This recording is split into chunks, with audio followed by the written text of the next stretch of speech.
आकुल व्याकुल हो गए और ऐसे वचन बोले, ऐसा प्रतीत हो रहा कि मानो जनक जी रोष पूर्ण वचन कह रहे हैं। यहाँ उत्प्रेक्षा अलंकार है, रोष जन साने, क्योंकि राजा जनक के मन में न क्रोध है, न मोह है, न यत्र शोकः न यत्र मोहः न यत्र रोषः, किंचित मात्र भी नहीं है। पर ऐसा प्रतीत हो रहा है मानो जनक जी रोषपूर्ण वार्ता कर रहे हैं। सुने आप लोग ध्यान से। रोष जन शाने, लेकिन कब? जब ये नृपन, ये विलोक, तब जनक अकुलान। व्यक्ति के अंदर जब क्रोध होता है तो कोई ना कोई कारण अवश्य, कोई न कोई कारण वो अवश्य होता है। और कारण में है वो सब आप लोग, कारण में है वो सब आप लोग। क्यों? अरे कहां गई वो आपकी वीरता, और कहां गया वो आपका साहस, और कहां गया वो आपका पराक्रम, कहां गया वो आपका पराक्रम। अरे आप लोग तो अनेक प्रकार से संबोधित कर रहे थे, अनेक प्रकार से संबोधित कर रहे थे कि महाराज धनुष को हम तोड़ेंगे, हम तोड़ेंगे, और इसके उपरांत में राजकुमारी सीता के साथ में अपना प्राण ग्रहण संस्कार करेंगे। लेकिन धिक्कार है आपकी इस शूरवीरता को, और धिक्कार है आपके इस साहस को, आपके साहस को। अरे तो मैंने तो जाना था कि ये पृथ्वी वीरों के द्वारा भोगी जाती है। इस वसुंधरा को कह दिया गया वीर भोग्या वसुंधरा, वीर भोग्या वसुंधरा। अरे लेकिन कहां गई वो आपकी शक्ति, और कहां गया वो आपका साहस, और कहां गया वो आपका पराक्रम। मेरे मित्रों, मेरे बंदी के द्वारा घोषणा हुई, आप लोगों ने उस घोषणा को भी आप लोगों ने सुना। अरे मैंने तो एक नियम बनाया था, एक नियम बनाया था।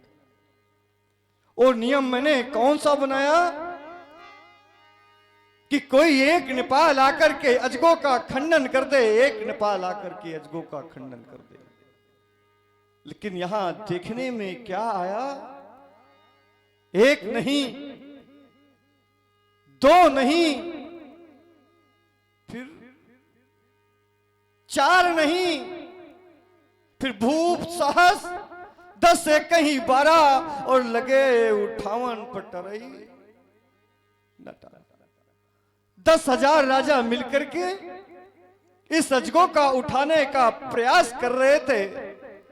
अरे उठाना तो दूर, इसको हिला तक नहीं सकी।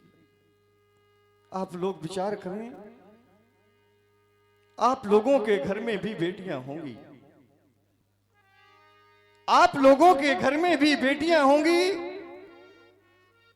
आप लोग भी बेटी वाली माताएं बैठी होंगी। जरा विचार करने की आवश्यकता है, क्योंकि मैं आज एक राजा नहीं, आज मैं एक बेटी का पिता हूं, आज एक बेटी का पिता हूं।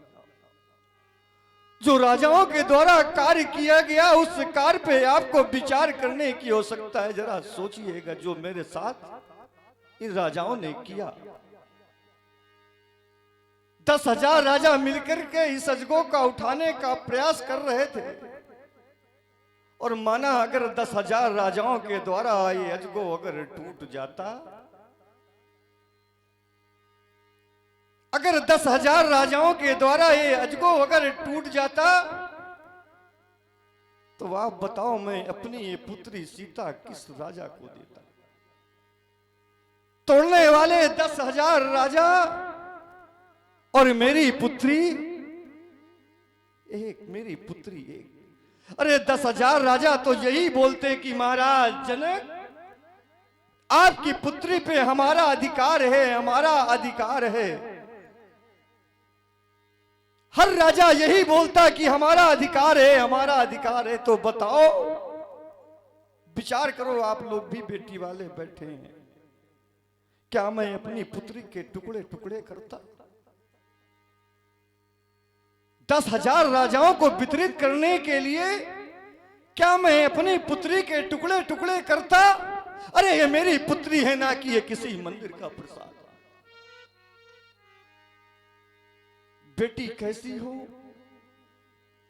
बेटा कैसा हो, वो अपने माँ और बाप के आंखों का वो तारा हुआ करता है, वो तारा हुआ करता है। तो क्या मैं अपनी पुत्री के 10,000 टुकड़े कर सकता था? कोई पिता अपनी पुत्री के टुकड़े टुकड़े नहीं कर सकता। तो अगर क्रोध का कारण है तो बस एक क्रोध का एक यही कारण है। और कहना चाहता हूं कि आप लोग चले जाएं मेरी मिथिला से, चले जाएं मेरी मिथिला से और परित्याग कर दें मेरी मिथिला का। क्योंकि एक बेटी का पिता हूं, एक बेटी का पिता। मैंने अपने जीवन में देखा है, आपने अनुभव करके देखा होगा, और अगर नहीं देखा तो अनुभव करके आगे देखिएगा। जो बेटी का पिता होता है वो कितना भी शक्तिशाली क्यों ना हो, वो बेटी का पिता कितना भी बलशाली क्यों ना हो, और वो बेटी का पिता वो कितना ऐश्वर्यवान क्यों ना हो, लेकिन वो बेटी का पिता हमेशा अपने आप को सिर्फ छोटा माना करता है, क्योंकि वो एक बेटी का पिता। तभी तो आप लोगों से हाथ जोड़ करके निवेदन कर रहा हूं, मेरे द्वारा किन्हीं ऐसे शब्दों का प्रयोग ना हो जाए तो आप लोग मुझे दोष मत देना कि महाराज जनक ने हमें अपमानित कर दिया है। क्योंकि जब व्यक्ति क्रोध में होता है, जब व्यक्ति क्रोध में होता है तो वो व्यक्ति विवेक का शून्य हुआ करता है, विवेक का शून्य होता है, और उसके मुख से कुछ ऐसा निकल जाता है जो लोगों को बुरा लग जाता है। तो बुरा लगने से पहले तभी तो मैं आप लोगों से निवेदन करूं, और एक बेटी का पिता विवश होकर के आज कुछ कहना चाहता है और कुछ कहना चाहता है कि यहाँ श्री हाथ भय।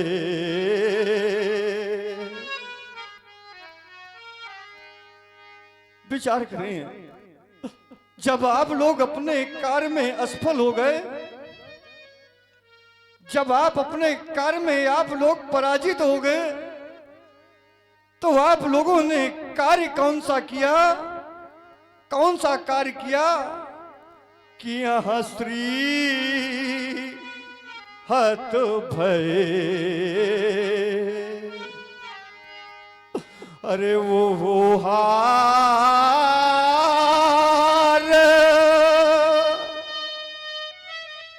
ये राजा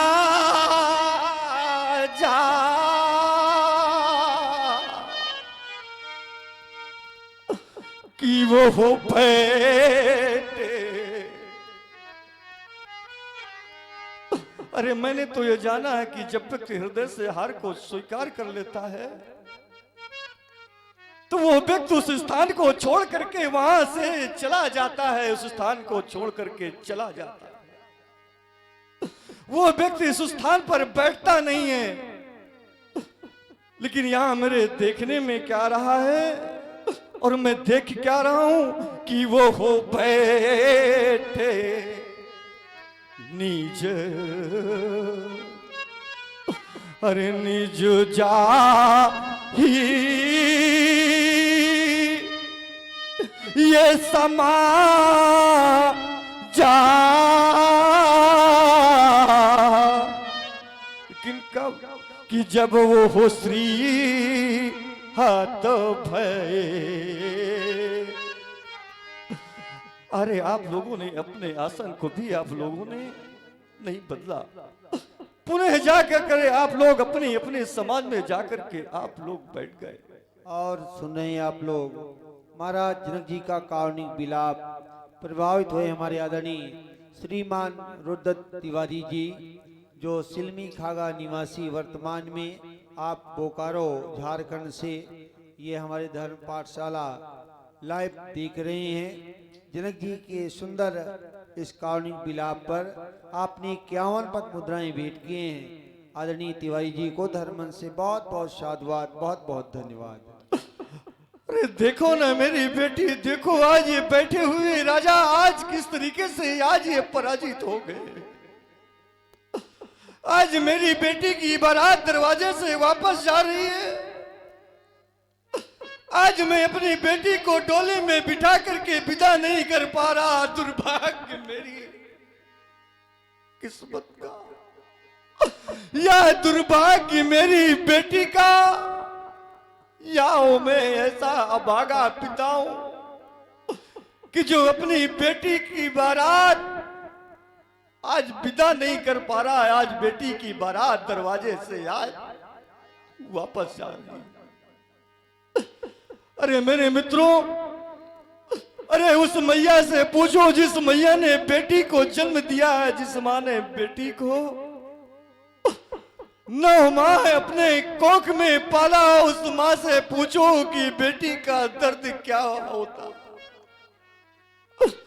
और वो बेटी को जब मैया विदा करती है तो मां को ऐसा लगता है कि मेरी बेटी नहीं विदा हो रही, कोई मेरे हृदय का टुकड़ा लेके जा रहा है, कोई हृदय का टुकड़ा लेकर के जा रहा है।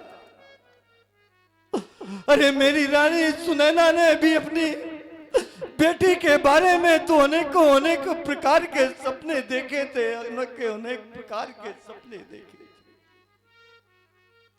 आज रानी सुनैना क्या कहेगी महाराज जनक?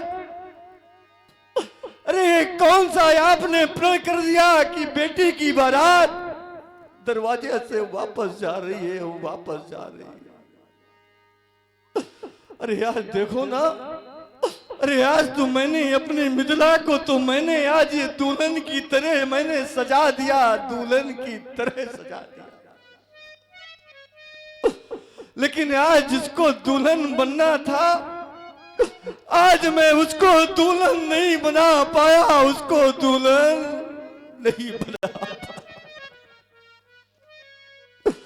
दोष तुम्हारा नहीं, दोष आप लोगों का नहीं, अगर दोष है तो मेरे भाग्य का दोष है, मेरे भाग्य का दोष है। अरे जिस घर में ये बेटियां पैदा हो जाती हैं, अरे उस घर कि मां का दोस्त कहूं या उस पिता का दोस्त कहूं, आज कैसी विडंबना है मेरे ऊपर, कैसी विडंबना। तभी तो कहना पड़ रहा है कि भाग्य के खेल कैसे अरे निराले रहे।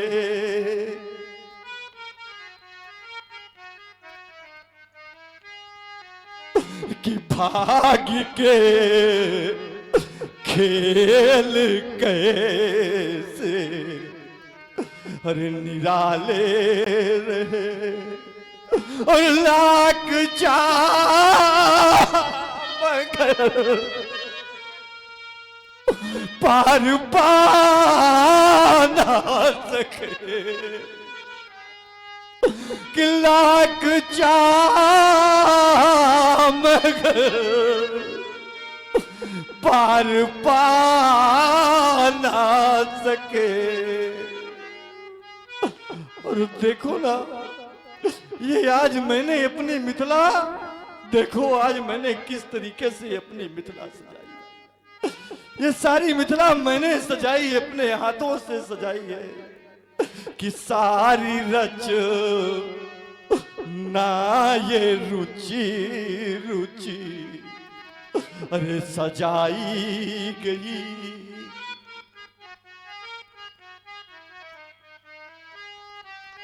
ओ एक दुल्हन सी मिथिला अरे सजाई गई।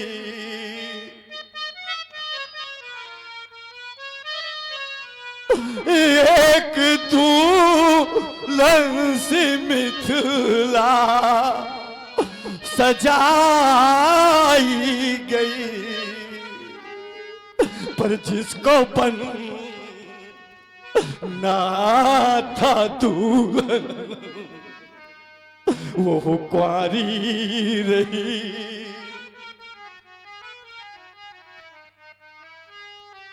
जिसको बन ना था दुल्हन वो कुंवारी रही। और मांगे सिंदूर सिया के भरा ना सके। दुर्भाग्य तो मेरे हेरा कि आज अपनी बेटी के मांग में सिंदूर मैंने दी भरा पाया कि मांगे सिंदूर सिया के भरा ना सके।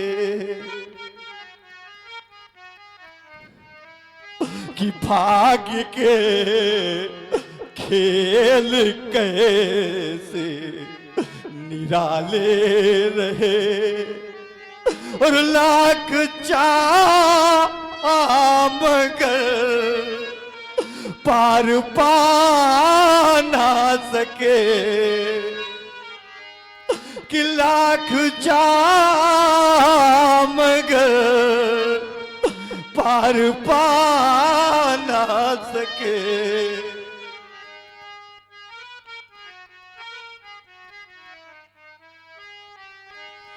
आज ये पीड़ा ये वही बूढ़ा पिता समझेगा जिस पिता के घर में ये बेटी होगी। ये माँ ये वही माँ समझेगी जिस मैया ने अपने उदर से बेटी को जन्म दिया। ये मैया एक दिन अपनी बेटी से कहती कि बेटी मैंने तुझको बड़े लाड प्यार से प्याला है और जिस दिन तुम्हारी डोली दरवाजे से निकलेगी तो कैसे विदा कर पाऊंगी। तो ये बेटी कहती माँ अरे हम बेटियों का जीवन मैया तो एक धान की बेल की तरह हुआ करता है। धान की बेल की तरह हुआ करता है। जैसे कृषक वो धान की बेल उगाता तो कहीं और है और कुछ समय के बाद जब वो धान की बेल बड़ी हो जाती है तो उसको लगाता कहीं और। ये बेटियां माँ बाप के घर में तो पैदा होती है और यही बेटियां जब बड़ी और सयानी हो जाती है तो इनकी शादियां कहीं हम और कर देते हैं। ये बेटियों का जीवन एक दान की बेल की तरह हुआ करता है। दान की बेल की तरह हुआ करता है। और माँ कहती है कि बेटी अरे ये संसार की एक परंपरा है। ये संसार का एक रीति रिवाज है। एक दिन तो तुमको हमें छोड़ करके जाना होगा। ये मैया बेटी के गले से लिपट जाती है और रोने लगती है कि माँ एक दिन बेटी से बोली कि तुमको भी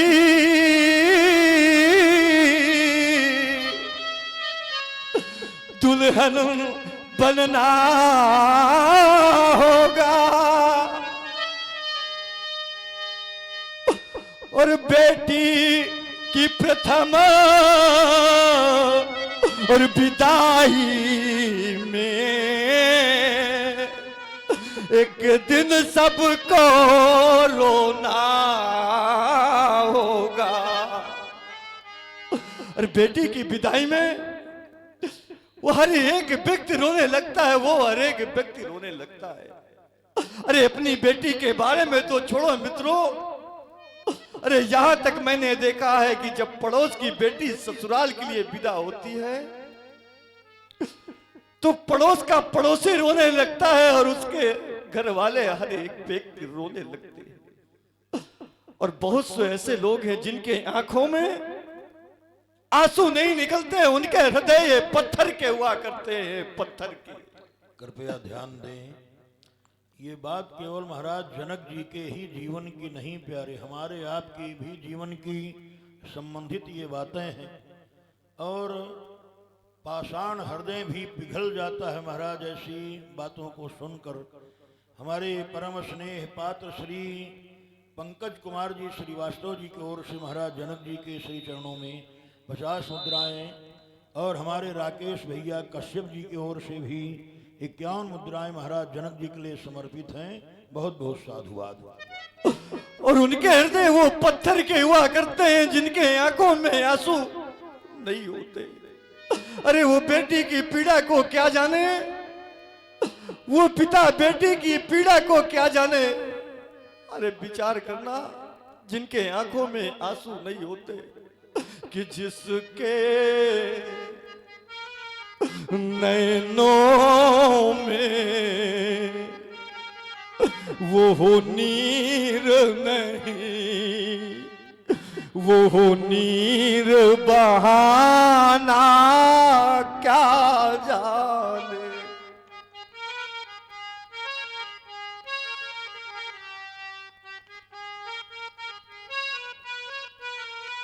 कि जिसके नैनों में वो नीर नहीं, वो नीर बहाना क्या जाने।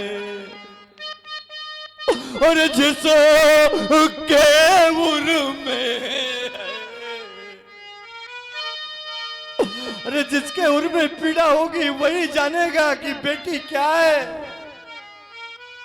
और जिसके उर में है वो पीर नहीं, वो पीर पराई क्या जाने।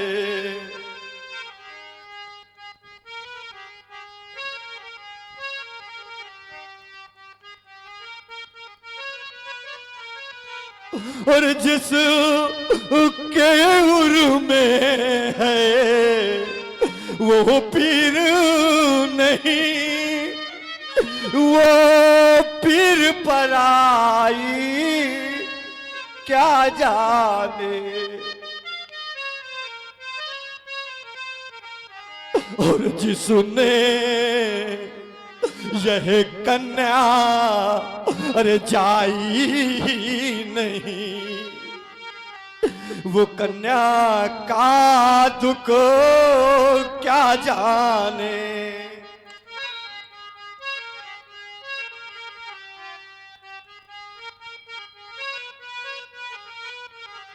मेरे मित्रों, ये बेटी की पीड़ा वो मां समझ सकती है, बेटी की पीड़ा वो पिता समझ सकता है। ये बेटी वाले ही समझ सकते हैं कि बेटी की पीड़ा क्या होती है। और ये बेटियां, जिन घर में ये बेटियां हैं, उस घर के अभिभावक अपने जीवन में अनुभव करके देखें। एक बूढ़ा पिता, पूरा दिन वो बूढ़ा पिता भूखा प्यासा थका मंदा हुआ वो खेतों में काम किया करता है, अपने बच्चों के लिए काम किया करता है। इसलिए बूढ़ा पिता खेतों में काम करता है कि संसार में मेरे बच्चों को किसी प्रकार का कोई कष्ट ना हो। वो बूढ़े पिता को भूख भी लगती है, प्यास भी लगती है, तो बूढ़ा पिता सोचता है कि ये कार्य हो जाए, इसके बाद घर जाऊंगा तब भोजन जल को ग्रहण करूंगा। और बूढ़ा पिता वो शाम को वो जब ग्रह पर आता है और दरवाजे में आकर के वो आवाज लगा देता है कि अगर है कोई दरवाजे में जो मुझे एक लोटा जल पिला सके। मेरे मित्रों, आपका बैठा हुआ बेटा उस जगह पे खेल रहा होगा और आपकी बेटी अपने माँ के साथ घर के कुछ कार्य कर रही होगी और बेटी के कानों में ये बात जाती है कि दरवाजे पे पिताजी आ गए, पिताजी जल मांग रहे हैं। मेरे मित्रों, बेटी सारा कार्य छोड़ करके पिताजी के पास आती है और कहती है, पिताजी लीजिए पिताजी जल ग्रहण करिए। मेरे मित्रों, बेटी अपने पिता के प्रति हमेशा समर्पण भाव रखा करती है, और ये बेटी जिस दिन ससुराल जाती है तो अपने मैया से कहती, माँ, अरे बेटी चाहे वो निर्धन की हो, बेटी चाहे वो धनवान की हो, बेटी चाहे बंगले वालों की हो, बेटी चाहे झोपड़ी वालों की हो, और बेटी जिस दिन ससुराल के लिए तैयार होती है तो मैया से कहा करती है, माँ, अरे मैया मैं तेरा कहना मानकर ससुराल चली जाऊंगी माँ, और ससुराल में मुझको कोई भी कष्ट मिलेंगे, कोई भी दुख मिलेंगे माँ, तुमसे कभी भी मैं अपने दुखों और सुखों को नहीं कहूंगी माँ, कभी नहीं कहूंगी मैया। लेकिन तुमसे हाथ जोड़ करके मेरा निवेदन है मैया, मेरी माँ, तुमसे एक मेरा निवेदन है माँ कि मैं ससुराल तो चली जाऊंगी, लेकिन जिस तरीके से आज तक मैंने अपने बूढ़े बाप की सेवा किया है उसी तरीके से मेरी पिता की सेवा करते रहना। मेरे मित्रों, बेटी रोने लगती है, लेकिन विडंबना है समाज की कि लोग बेटी को महत्व नहीं देते, बेटों को लोग महत्व देते। यही कहते हैं कि परमात्मा अगर देना तो बेटा देना, लेकिन बेटी मत देना। परमात्मा बेटी मत देना, क्योंकि बेटा कुल का दीपक है। इसलिए आपके मन में चाहत है कि बेटा कुल का दीपक है, अगर हमारा कुल आगे चलेगा अगर बेटा होगा। विचार कर लेना बैठी हुई माताओं, आप लोग घर में बहुत सताई जाती हैं, बहुत आप लोगों को घर में बातें सुननी पड़ती हैं कि जिस माँ के कोख से बेटियां पैदा हो जाती हैं, एक बेटी हो जाए और दोबारा कहीं फिर बेटी हो जाए तो उस माँ का तो जीवन मुश्किल में पड़ जाया करता है, क्योंकि बेटे को कुल का दीपक समझते हैं। अगर बेटा कुल का दीपक है तो ये बेटियां क्या है? कभी आपने इस पे विचार किया है? अगर बेटा कुल का दीपक है तो ये बेटियां उस दीपक की बाती हैं। अगर दीपक में बाती नहीं होगी तो क्या दीपक का महत्व रह जाएगा? तब भी संसार अरे धन्य हो जाती है उस माँ की कोख, जिस माँ के कोख से बेटियां जन्म लेती हैं, धन्य हो जाती है वो माँ की कोख। लेकिन विडंबना है संसार में, अरे बेटे का क्यों मान जग में, और बेटी का क्यों अरे मान नहीं, और मुझे बता दो दुनिया वालों, अरे बेटी क्या संतान नहीं।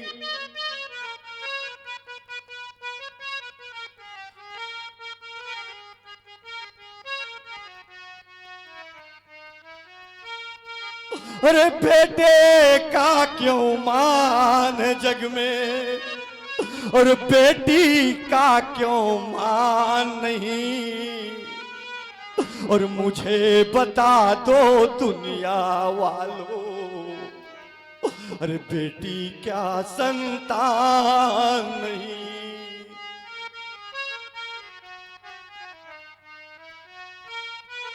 समाज में देखने को मिल रहा है कि एक बूढ़ा पिता उसकी सामर्थ्य नहीं है काम करने की, लेकिन 4 बेटों का 2 वक्त का वो पिता भोजन की व्यवस्था करता है। और वही 4 बेटे जब बड़े हो जाते हैं तो 4 बेटे मिल करके एक पिता को 2 वक्त की रोटी नसीब नहीं करा पाते। यही आवाज अगर बेटी के कानों में पड़ जाए कि मेरे पिताजी भूखे सो जाते हैं, उनको बड़ा कष्ट है, तो बेटी अपने दुखों को भूल करके अपने पिता के पास आ जाती है। लेकिन विडंबना है समाज की, अरे बेटे का क्यों मान जग में, और बेटी का क्यों मान नहीं, और मुझे बता दो दुनिया वालों, बेटी क्या संतान नहीं।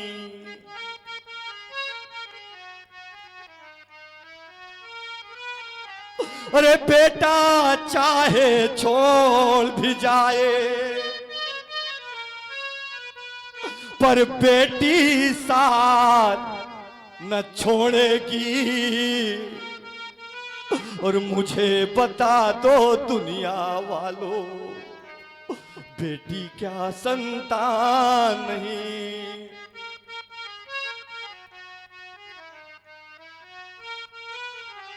और जिस घर में बेटी ना हो, उस घर का कोई मान नहीं,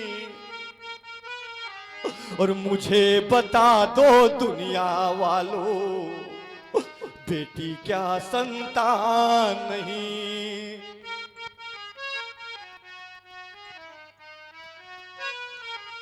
देख लियो मैंने आपकी शक्ति, और देख लियो मैंने आपका साहस, और देख लियो मैंने आपका पराक्रम। देख लिया मैंने नाना प्रकार के यहां वीरों का प्रदर्शन। किसी से मेरे कार्य की पूर्ति नहीं हो पाई, तो अपने अंतिम निर्णय में यही पहुंचा जाकर के कि ये सभा करा दो अपन। बिगड़ गया मिथिलेश की रंगभूमि का रंग, रंगभूमि का रंग, रंगभूमि का रंग। क्यों?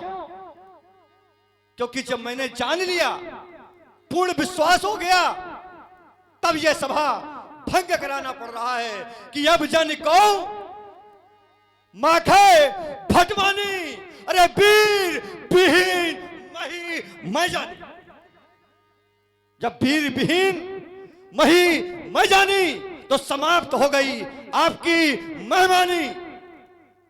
कृपया करके आप लोग चले जाएं मेरी मिथिला से, पर त्याग कर दे मेरी मिथिला का।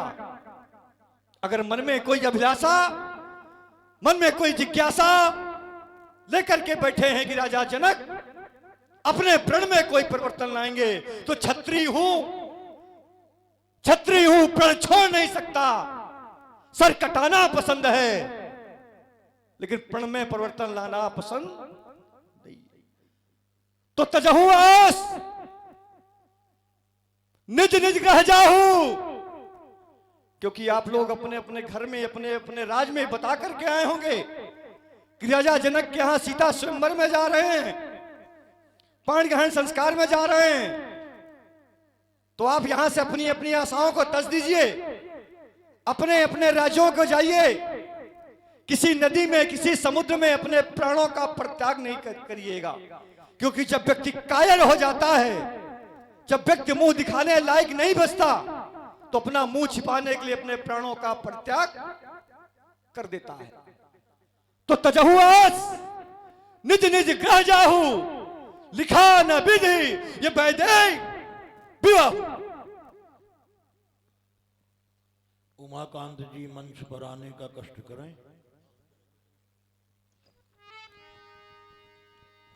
सीता की सखियों, ले जाओ मेरी पुत्री सीता को, ले जाओ मेरी पुत्री सीता को, ले जाओ महलों में, ले जाओ।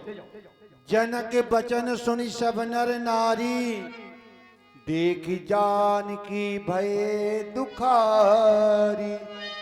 माँ के लखन कुटिल भई भोए, रदपट फरकत नयन सोहे।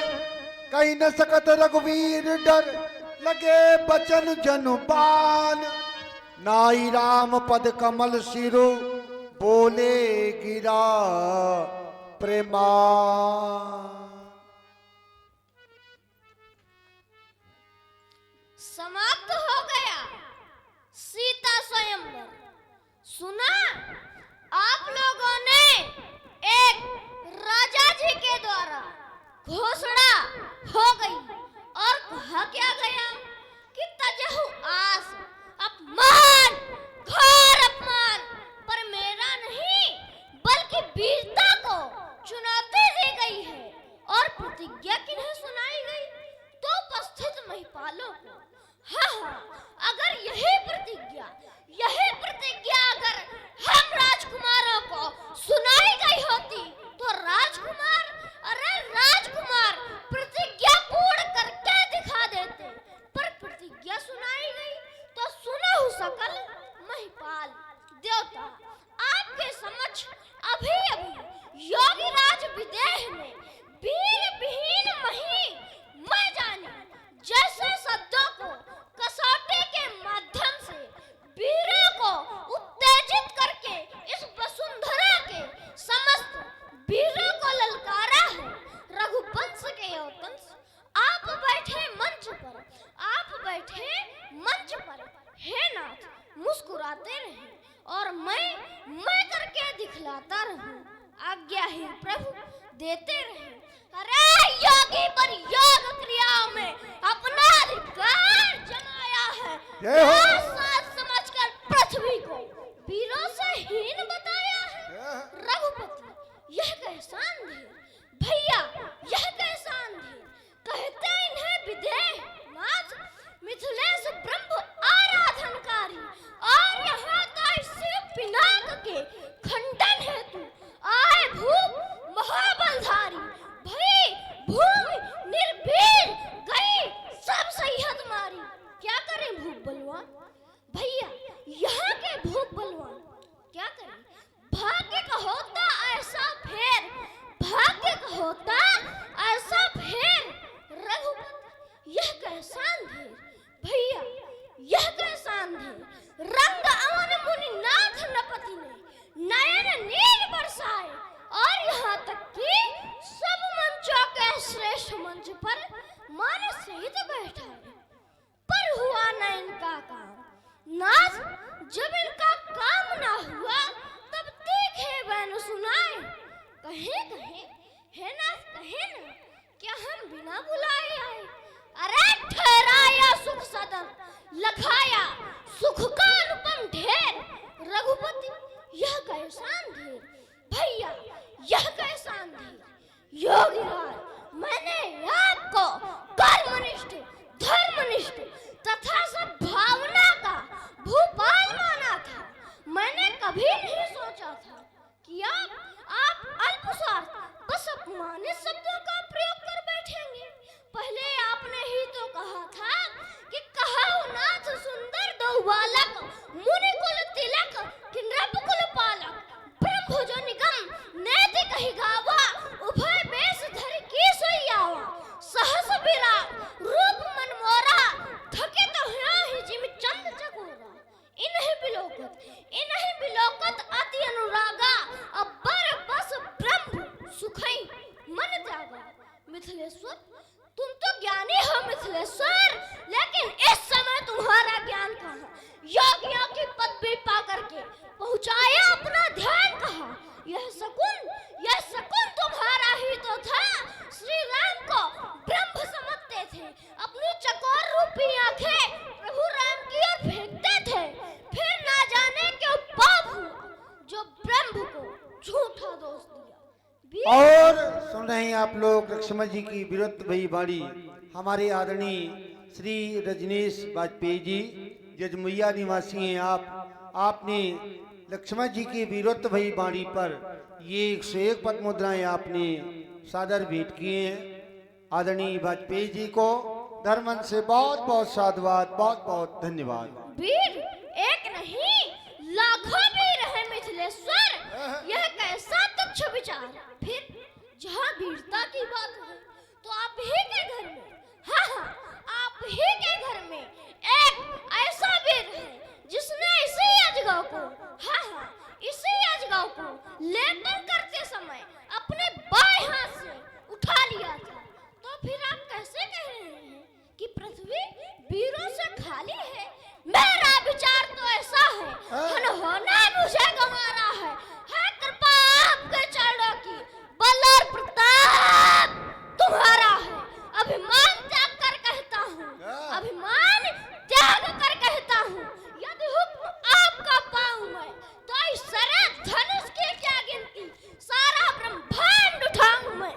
जल को थल में, थल को जल में ले आओ, 10 सितारों को सूरमे की तरह पीस डालूं, पृथ्वी और पहाड़ों को। सीरध्वज आप भी विचार करें, रहे घर जानकी ग्वारी, रहे घर जानकी ग्वारी, हमें क्या दुख नहीं इसका, मगर मैं क्या करूं, मगर मैं क्या करूं, मगर मैं क्या करूं। सामने रघुबीर बैठे हैं। बोले लखन लाल की जय हो।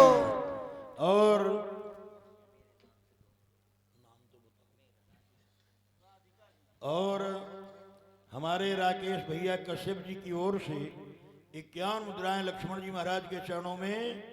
और अभी आप देख रहे थे श्री राधिका जी जो किशोरी जी की सखी के रूप में है, बड़ा भावुक लड़का है ये, और लीला की मर्यादा के अनुसार इनका अभिनय होता है। और विशेष करके ये है कि जहाँ हम लोग बैठे होते हैं वहाँ बच्चे विशेष ध्यान रखते हैं। इनकी ओर से 40 मुद्रा युगल सरकारों के चरणों में समर्पित है। बहुत बहुत साधुवाद, बहुत बहुत धन्यवाद।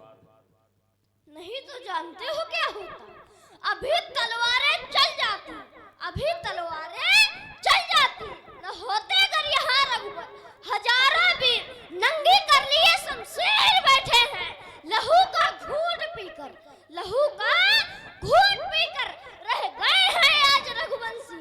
न मानो तो पूछ लो इनसे, यहाँ जो वीर बैठे हैं सच्चे योद्धा, सच्चे क्षत्रिय, अपमान अपमान नहीं सह सकते, जिनको सुनने की ताक नहीं वह चुप से रह सकते हैं।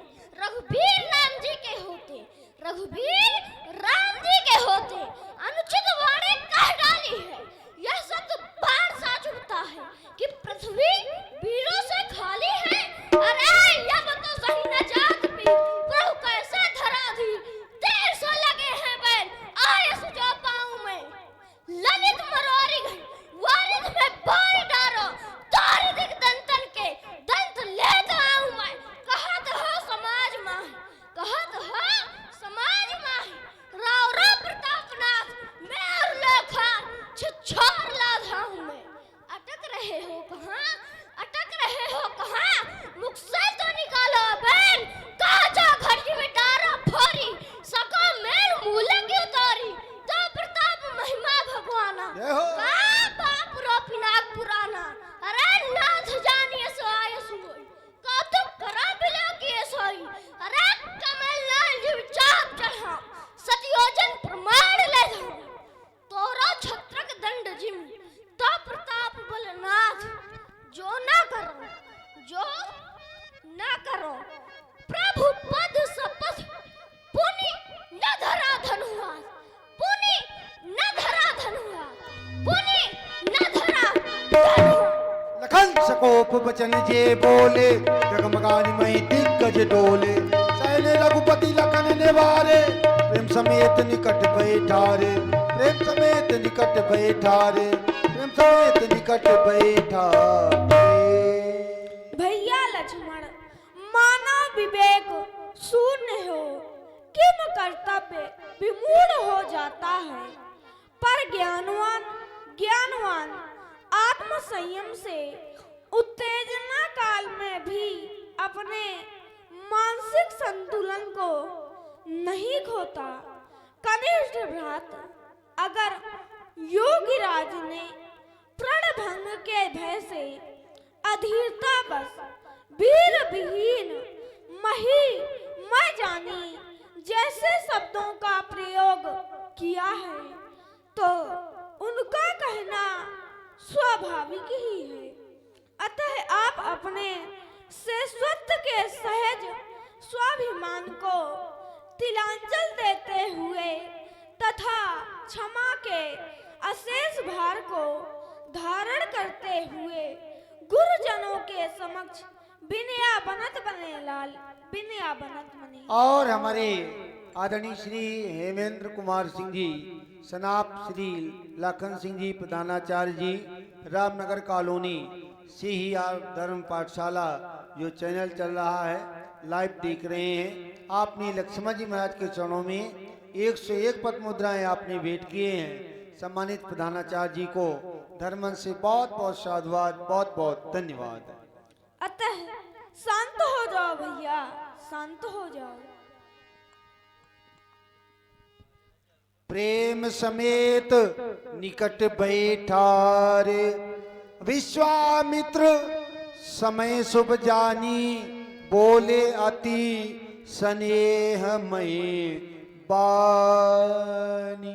बेटा राम, मैंने उचित समय जान लिया है और यही समय है आप